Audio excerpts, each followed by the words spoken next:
Hey guys, welcome back to another video on the channel. So in this video, we're going to be doing some test hands for my Floowandereeze deck. This deck is pretty cool. It's pretty consistent. I did make it a budget variant. I wish I had some of the more expensive cards like Pot of Prosperity and Thrust.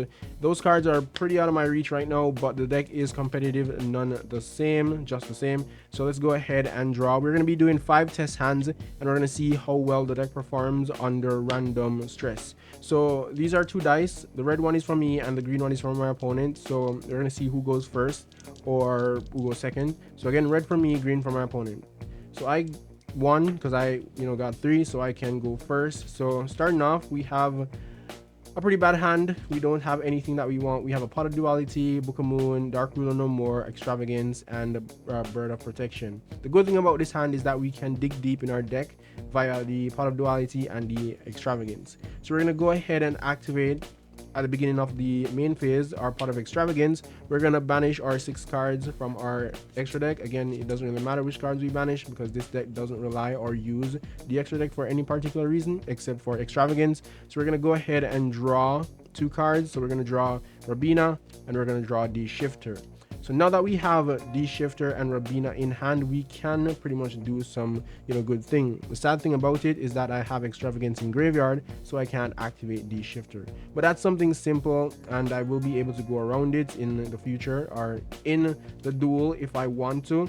So we're going to dig a little bit deeper by activating the Pot of Duality. So we're going to go 1, 2, and 3. I'm going to go for the Dreaming Town, and I'm going to add the other 2 back to the deck and then send this card to the graveyard. So I started off really bad, but you can see that my hand is pretty solid right now. I have a good amount of cards to do a good amount of stuff. So the first thing that I would do is just go into my normal play, normal summon. I would chain block with the Bird of Protection so it doesn't get Ash, and then you would go for my Eaglin. I would add Eaglin to hand, and then I would normal summon my Eaglin and I would go in. If they add an Ash now, I would be in trouble because they would just Ash me and I would have to end my turn with 3 monsters. However, I have Book of Moon and I also, that's pretty much all I have on field, so I would just have to end my turn if they were to Ash me again. This is why I wanted to play 2 Bird of Protection and the field spell, because if I did, I could just send 1 more bird to the graveyard so I can use its second effect to add the field spell to my hand, which would chain block Ash twice for this turn. But I'm using 1, so I mean, if they had an Ash, I would get chain block, but if they didn't, I can go in and go for my M-Pen. Then I would tribute off these 2 monsters, they would be banished, and then I would summon M-Pen. M-Pen's effect is going to activate. I would activate my Rabina to go back to hand. I would search out, because I have the Dreaming Town already, I might go for the field spell depending on if I know what my opponent is playing, or I go for the Unexplored Wind. So I'm going to go for the Unexplored Wind just because I have the Dreaming Town already. I can pretty much tribute off my opponent's card to summon my cards. So with that, I would just go ahead and activate my Unexplored Wind, set my trap cards face down and set Book of Moon, and I would call it a turn with these 3 cards in hand. If they activate something in their main phase, I would simply Dream Town, go in, tribute off his card, and Book of Moon if I want to book something so he doesn't continue his play. And I could use this tree over time to remove the cards out of my graveyard so that I could activate the D-Shifter. So that's a good hand. It wasn't good at the beginning, but because of the pots, I was able to get into my good cards. So that's 1 out of 5. Let's go into our second one and see what we get. Right, I think that is shuffled enough. All right, so let's draw our 5. Let's cut again. So let's draw the 5. 1, 2, 3, 4, 5. Again, we're going to go and roll the dice. It's a tie. Tie again. Right, so I won again, so I'll go first. The reason why I'm doing that is because if I go second, I get an extra draw to make me have 6 cards. But if I go first, I'll just start off with my 5 cards. So starting off, we have Adventure, Rabina, Gold Sarcophagus, Book of Moon, and we have Toucan. So with this hand, we are pretty set. We can dodge Imperm Effect Veiler because of the Advent and the Book of Moon, and we can actually dodge Ash when we activate this card. So it's a pretty good hand in my opinion. So for example, if I were to normal summon, okay, I would normal summon first. I would activate the Ghost Sarcophagus, and I would send from my deck, I would banish a card. That would be, what would I banish to go around Ash? So I would banish, I would add to my hand M-Pen. So I'll go ahead and add M-Pen, or I mean banish M-Pen off of this card. So M-Pen would be banished.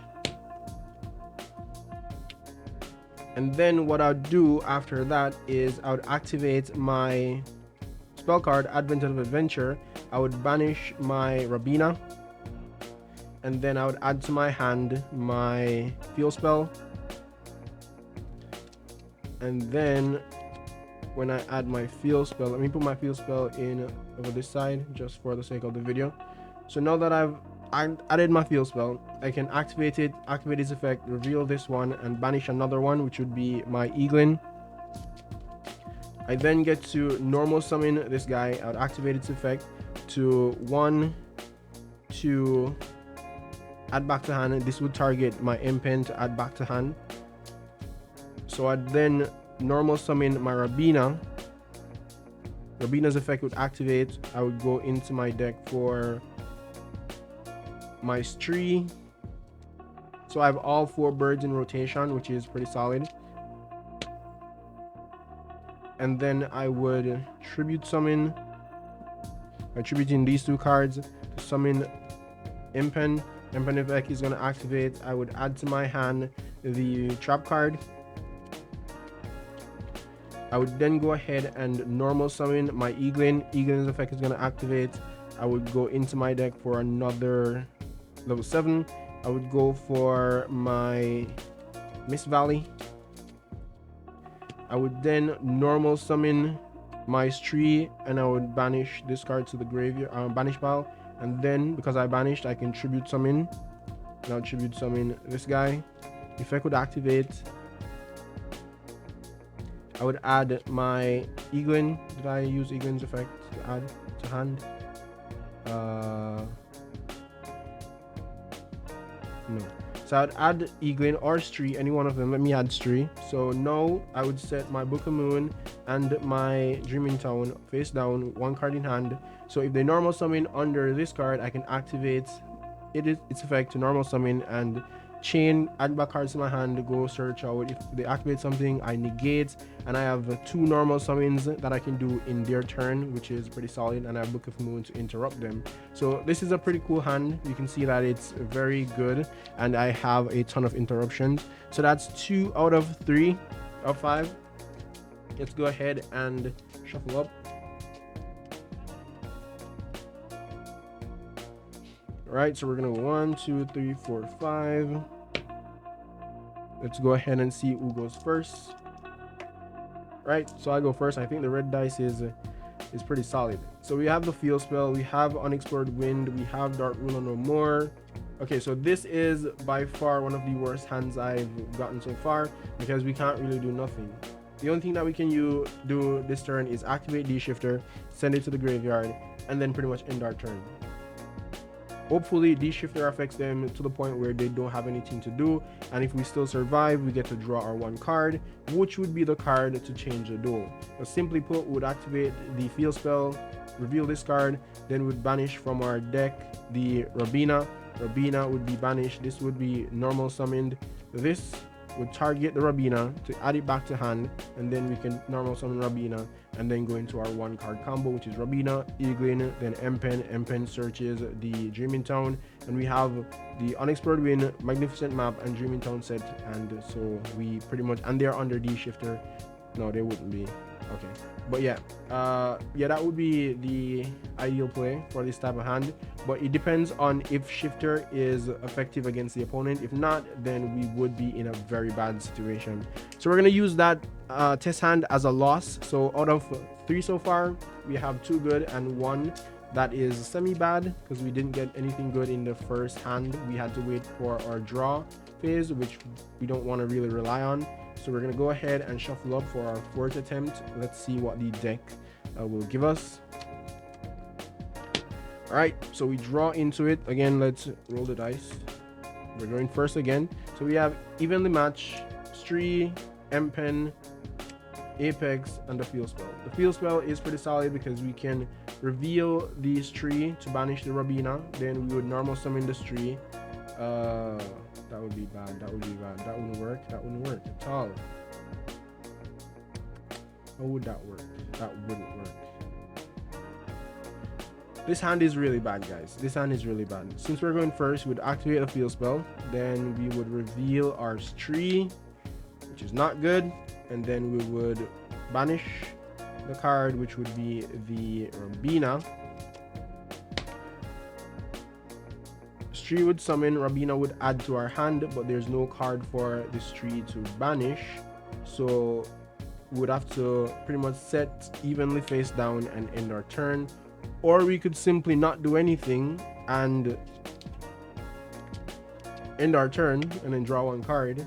And again, it still doesn't make any sense. So this is the worst hand by far. We couldn't do anything, so that's not good. So we are 2-2.